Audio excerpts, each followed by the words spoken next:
Welcome back to Classic Literature Free Audiobooks. If you missed previous chapters, you can find the full playlist in the description. Now, let the story continue with the history of the Peloponnesian War. Chapter 3, Congress of the Peloponnesian Confederacy at Lacedaemon. The Athenians and Peloponnesians had these antecedent grounds of complaint against each other. The complaint of Corinth was that her colony of Potidæa and Corinthian and Peloponnesian citizens within it were being besieged.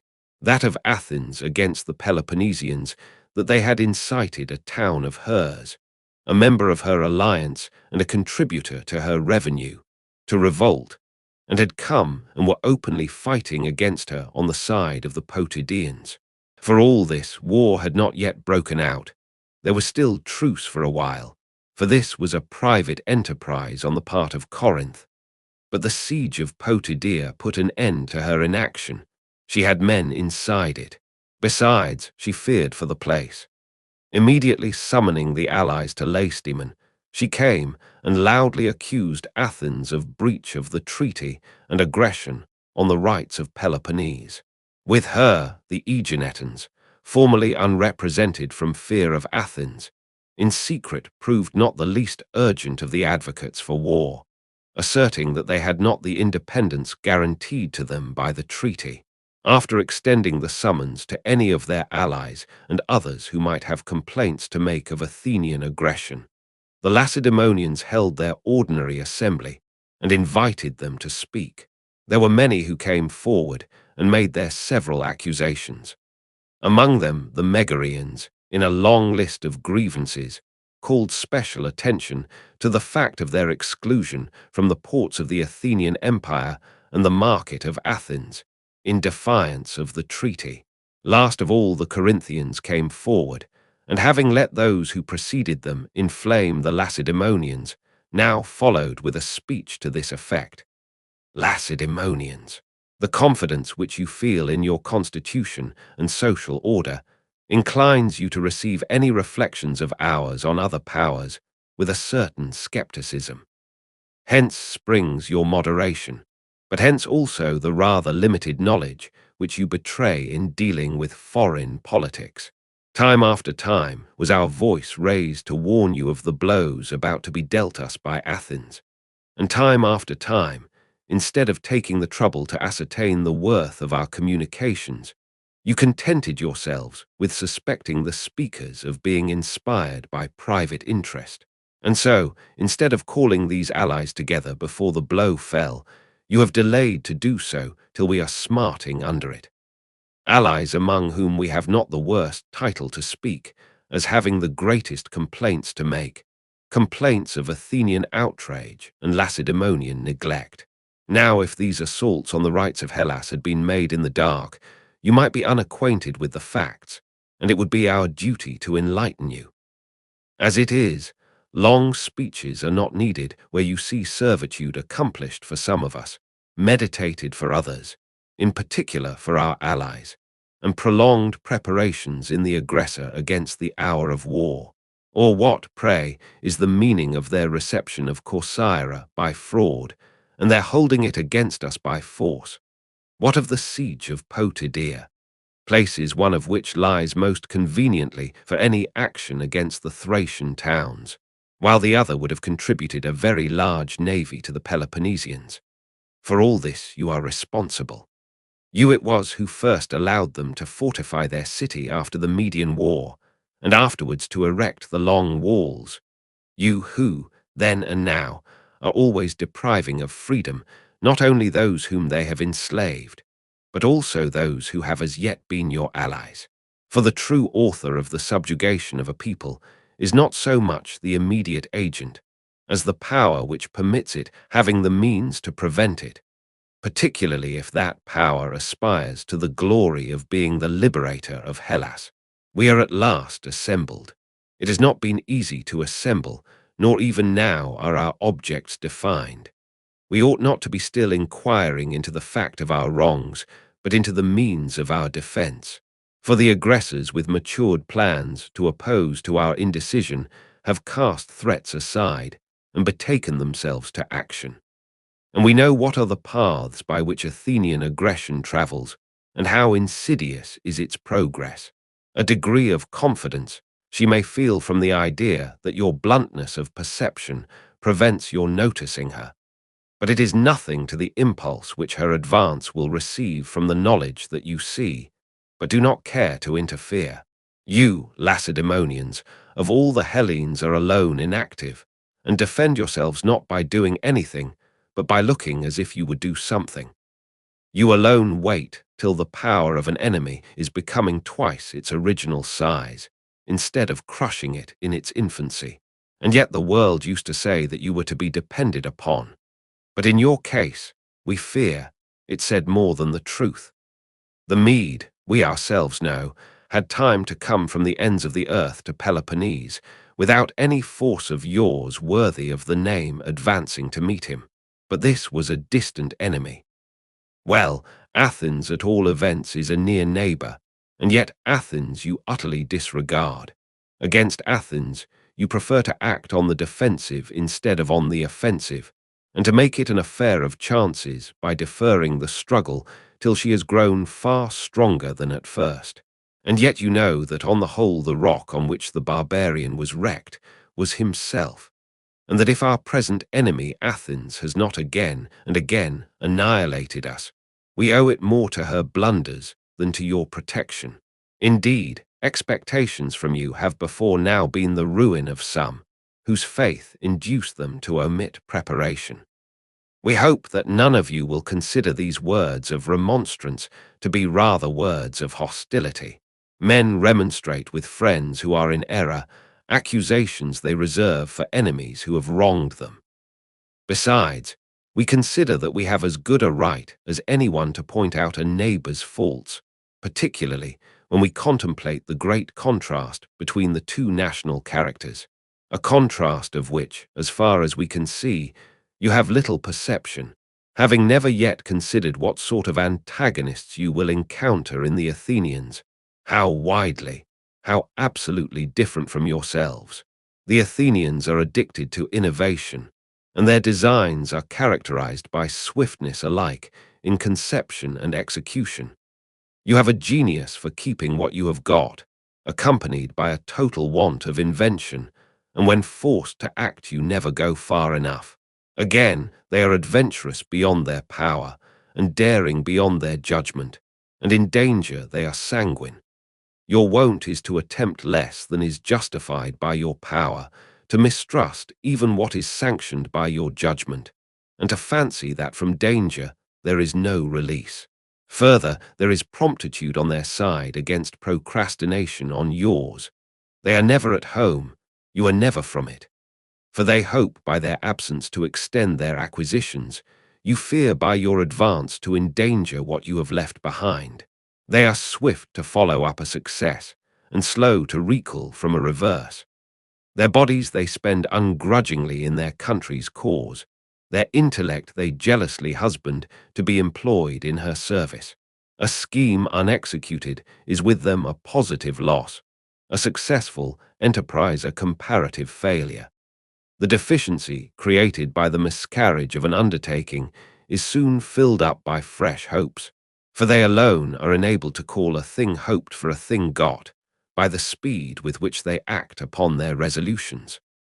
Thus they toil on in trouble and danger all the days of their life, with little opportunity for enjoying, being ever engaged in getting. Their only idea of a holiday is to do what the occasion demands, and to them laborious occupation is less of a misfortune than the peace of a quiet life. To describe their character in a word, one might truly say that they were born into the world to take no rest themselves, and to give none to others. Such is Athens, your antagonist. And yet, Lacedaemonians, you still delay, and fail to see that peace stays longest with those who are not more careful to use their power justly than to show their determination not to submit to injustice. On the contrary, your ideal of fair dealing is based on the principle that, if you do not injure others, you need not risk your own fortunes in preventing others from injuring you. Now you could scarcely have succeeded in such a policy, even with a neighbor like yourselves. But in the present instance, as we have just shown, your habits are old-fashioned as compared with theirs. It is the law as in art, so in politics, that improvements ever prevail. And though fixed usages may be best for undisturbed communities, constant necessities of action must be accompanied by the constant improvement of methods. Thus it happens that the vast experience of Athens has carried her further than you on the path of innovation. Here, at least, let your procrastination end. For the present, assist your allies and Potidæa in particular, as you promised, by a speedy invasion of Attica, and do not sacrifice friends and kindred to their bitterest enemies, and drive the rest of us in despair to some other alliance. Such a step would not be condemned either by the gods who received our oaths, or by the men who witnessed them. The breach of a treaty cannot be laid to the people whom desertion compels to seek new relations, but to the power that fails to assist its confederate. But if you will only act, we will stand by you. It would be unnatural for us to change, and never should we meet with such a congenial ally. For these reasons, choose the right course, and endeavor not to let Peloponnese under your supremacy degenerate from the prestige that it enjoyed under that of your ancestors. Such were the words of the Corinthians.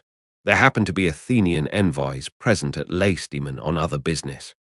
On hearing the speeches, they thought themselves called upon to come before the Lacedaemonians.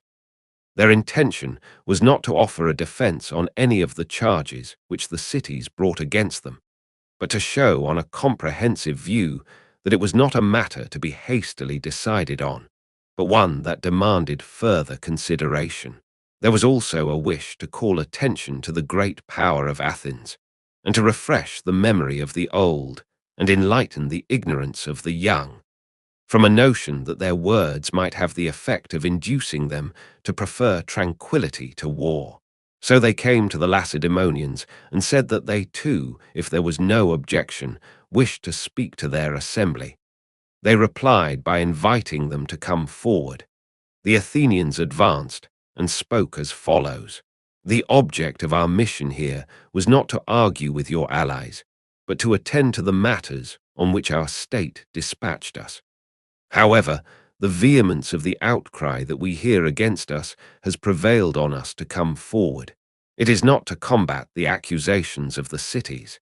Indeed, you are not the judges before whom either we or they can plead, but to prevent your taking the wrong course on matters of great importance by yielding too readily to the persuasions of your allies. We also wish to show on a review of the whole indictment that we have a fair title to our possessions, and that our country has claims to consideration. We need not refer to remote antiquity. There we could appeal to the voice of tradition, but not to the experience of our audience. But to the Median War and contemporary history we must refer, although we are rather tired of continually bringing this subject forward. In our action during that war, we ran great risk to obtain certain advantages. You had your share in the solid results. Do not try to rob us of all share in the good that the glory may do us.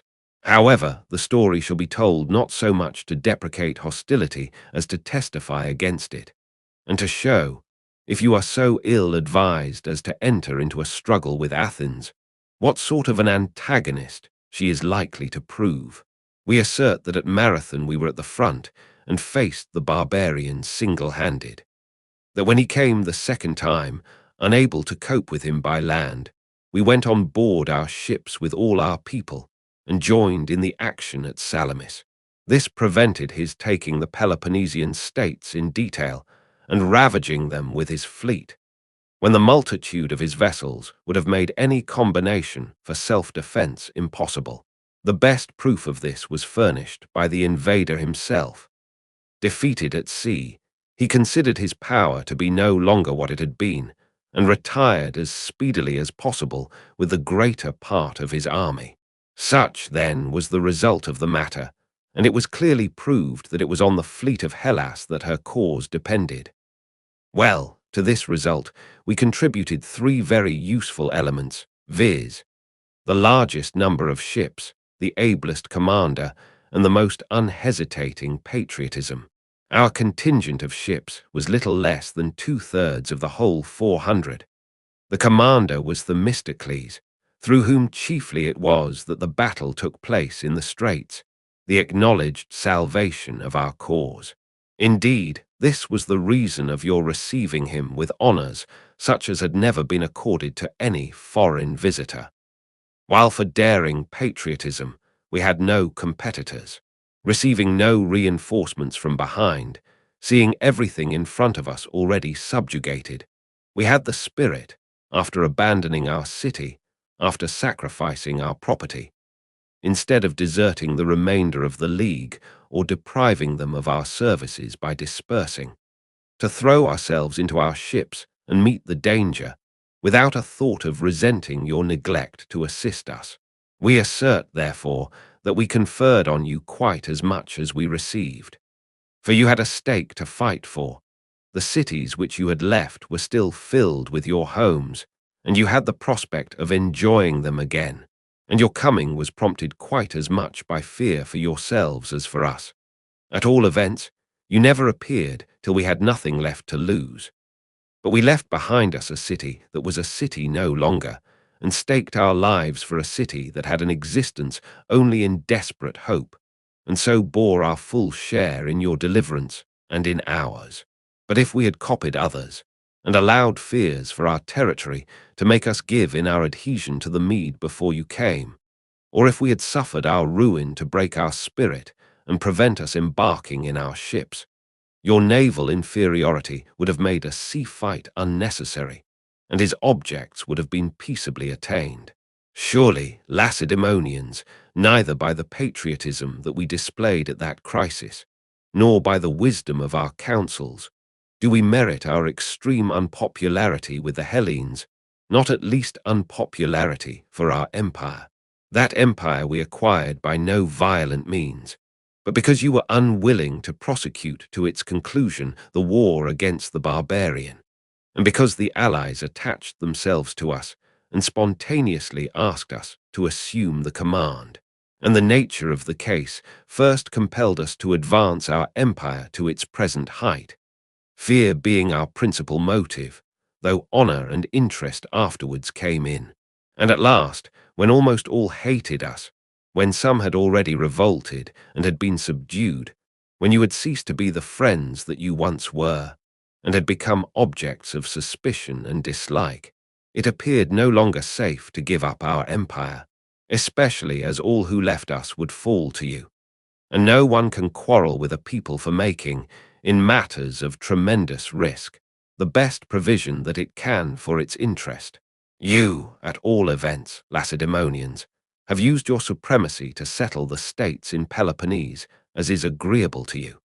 And if at the period of which we were speaking you had persevered to the end of the matter, and had incurred hatred in your command, we are sure that you would have made yourselves just as galling to the allies, and would have been forced to choose between a strong government and danger to yourselves. It follows that it was not a very wonderful action, or contrary to the common practice of mankind, if we did accept an empire that was offered to us, and refused to give it up under the pressure of three of the strongest motives, fear, honour, and interest. And it was not we who set the example, for it has always been law that the weaker should be subject to the stronger. Besides, we believed ourselves to be worthy of our position, and so you thought us till now, when calculations of interest have made you take up the cry of justice, a consideration which no one ever yet brought forward to hinder his ambition when he had a chance of gaining anything by might. And praise is due to all who, if not so superior to human nature as to refuse dominion, yet respect justice more than their position compels them to do. We imagine that our moderation would be best demonstrated by the conduct of others who should be placed in our position. But even our equity has very unreasonably subjected us to condemnation instead of approval. Our abatement of our rights in the contract trials with our allies, and our causing them to be decided by impartial laws at Athens, have gained us the character of being litigious, and none care to inquire why this reproach is not brought against other imperial powers, who treat their subjects with less moderation than we do. The secret being that where force can be used, law is not needed, but our subjects are so habituated to associate with us as equals that any defeat, whatever that clashes with their notions of justice, whether it proceeds from a legal judgment or from the power which our empire gives us, makes them forget to be grateful for being allowed to retain most of their possessions, and more vexed at a part being taken, than if we had from the first cast law aside and openly gratified our covetousness. If we had done so, not even would they have disputed that the weaker must give way to the stronger. Men's indignation, it seems, is more excited by legal wrong than by violent wrong. The first looks like being cheated by an equal, the second like being compelled by a superior.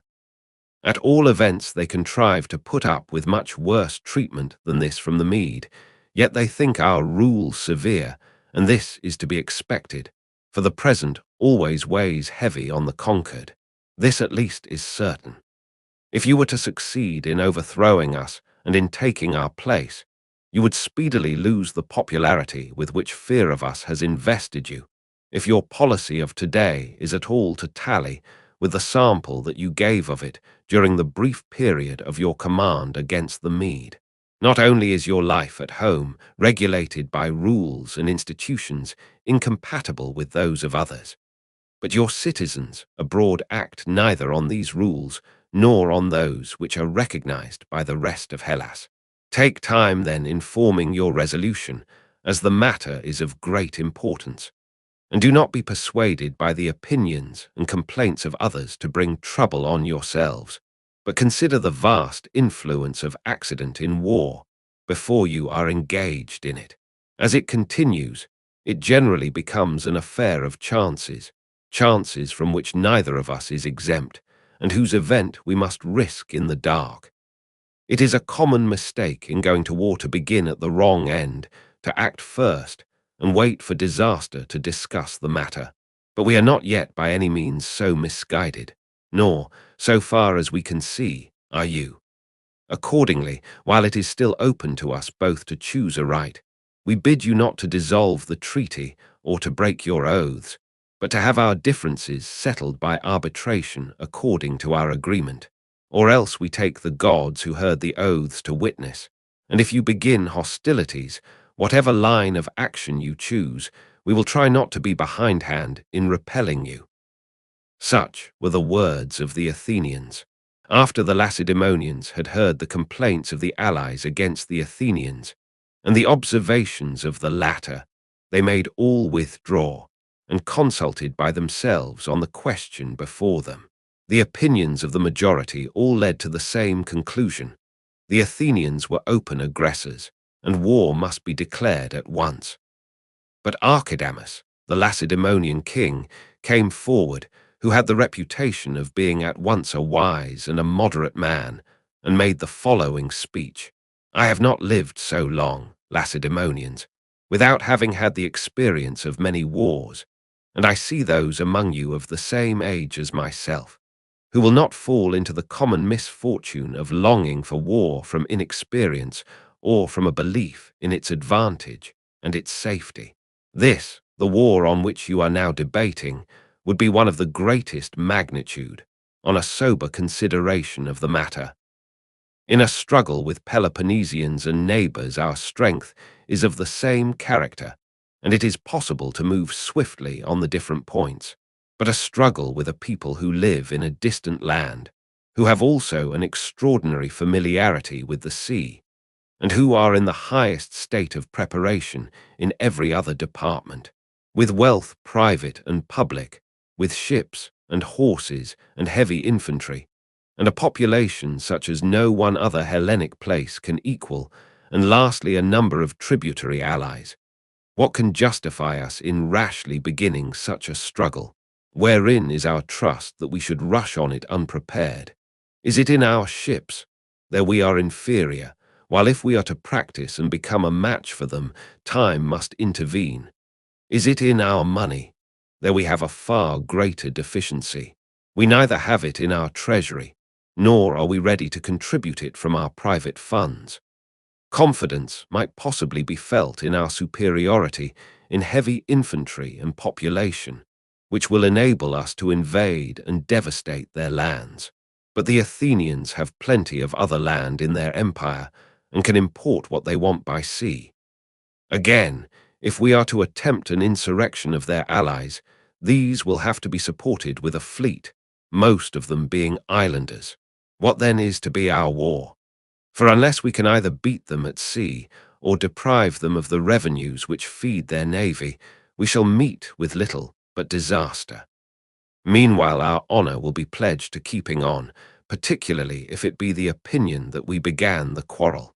For let us never be elated by the fatal hope of the war being quickly ended by the devastation of their lands. I fear rather that we may leave it as a legacy to our children. So improbable is it that the Athenian spirit will be the slave of their land, or Athenian experience be cowed by war.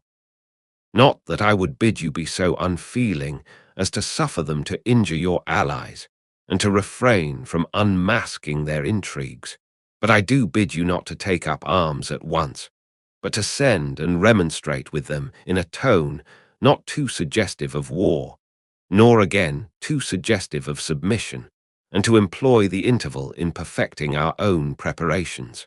The means will be, first, the acquisition of allies, Hellenic or barbarian, it matters not, so long as they are an accession to our strength naval or pecuniary. I say Hellenic or barbarian, because the odium of such an accession to all who, like us, are the objects of the designs of the Athenians, is taken away by the law of self-preservation. And secondly, the development of our home resources. If they listen to our embassy, so much the better. But if not, after the lapse of 2 or 3 years, our position will have become materially strengthened, and we can then attack them if we think proper. Perhaps by that time, the sight of our preparations, backed by language equally significant, will have disposed them to submission, while their land is still untouched, and while their counsels may be directed to the retention of advantages as yet undestroyed. For the only light in which you can view their land is that of a hostage in your hands. A hostage, the more valuable the better it is cultivated. This you ought to spare as long as possible, and not make them desperate, and so increase the difficulty of dealing with them. For if while still unprepared, hurried away by the complaints of our allies, we are induced to lay it waste, have a care that we do not bring deep disgrace and deep perplexity upon Peloponnese. Complaints, whether of communities or individuals, it is possible to adjust, but war undertaken by a coalition for sectional interests, whose progress there is no means of foreseeing, does not easily admit of creditable settlement, and none need think it cowardice for a number of confederates to pause before they attack a single city.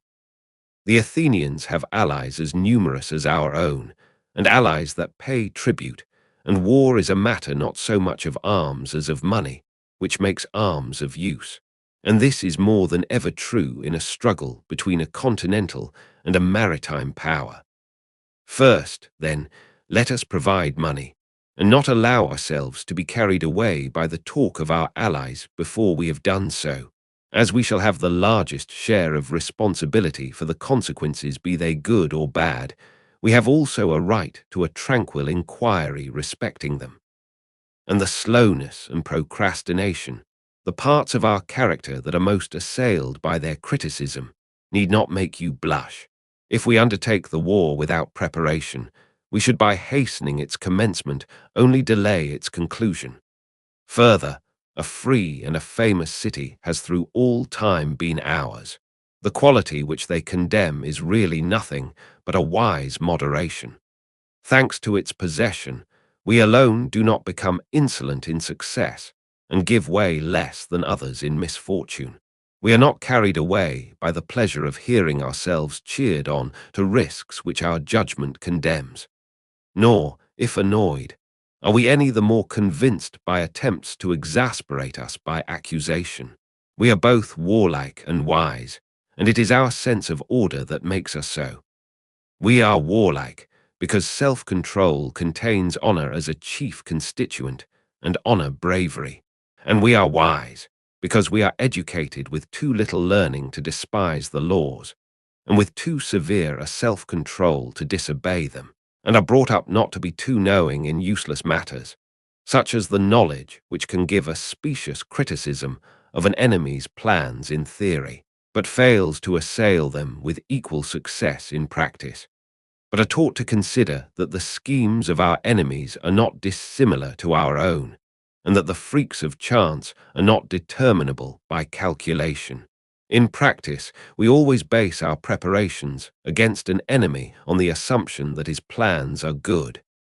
Indeed, it is right to rest our hopes not on a belief in his blunders, but on the soundness of our provisions.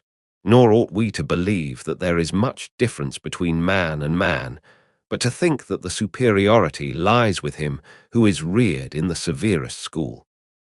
These practices, then, which our ancestors have delivered to us, and by whose maintenance we have always profited, must not be given up, and we must not be hurried into deciding in a day's brief space a question which concerns many lives and fortunes and many cities, and in which honor is deeply involved. But we must decide calmly. This our strength peculiarly enables us to do. As for the Athenians, send to them on the matter of Potidæa, send on the matter of the alleged wrongs of the allies, particularly as they are prepared with legal satisfaction, and to proceed against one who offers arbitration as against a wrongdoer law forbids. Meanwhile, do not omit preparation for war. This decision will be the best for yourselves, the most terrible to your opponents. Such were the words of Archidamus. Last came forward Esthenelaidas, one of the ephors for that year, and spoke to the Lacedaemonians as follows.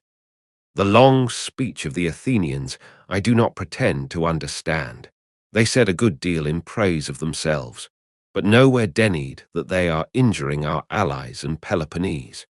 And yet if they behaved well against the Mede then, but ill towards us now, they deserve double punishment for having ceased to be good and for having become bad. We meanwhile are the same then and now, and shall not, if we are wise, disregard the wrongs of our allies, or put off till tomorrow the duty of assisting those who must suffer today. Others have much money and ships and horses, but we have good allies whom we must not give up to the Athenians, nor by lawsuits and words decide the matter, as it is anything but in word that we are harmed, but render instant and powerful help. And let us not be told that it is fitting for us to deliberate under injustice. Long deliberation is rather fitting for those who have injustice in contemplation. Vote, therefore, Lacedaemonians, for war, as the honor of Sparta demands, and neither allow the further aggrandizement of Athens, nor betray our allies to ruin, but with the gods let us advance against the aggressors. With these words he, as ephor himself, put the question to the assembly of the Lacedaemonians. He said that he could not determine which was the loudest acclamation. Their mode of decision is by acclamation, not by voting. The fact being that he wished to make them declare their opinion openly, and thus to increase their ardor for war. Accordingly, he said, all Lacedaemonians who are of opinion that the treaty has been broken, and that Athens is guilty, leave your seats and go there, pointing out a certain place. All who are of the opposite opinion there. They accordingly stood up and divided, and those who held that the treaty had been broken were in a decided majority. Summoning the allies, they told them that their opinion was that Athens had been guilty of injustice, but that they wished to convoke all the allies and put it to the vote, in order that they might make war, if they decided to do so, on a common resolution. Having thus gained their point, the delegates returned home at once, the Athenian envoys a little later, when they had dispatched the objects of their mission. This decision of the Assembly, judging that the treaty had been broken, was made in the 14th year of the 30 Years' Truce, which was entered into after the affair of Euboea.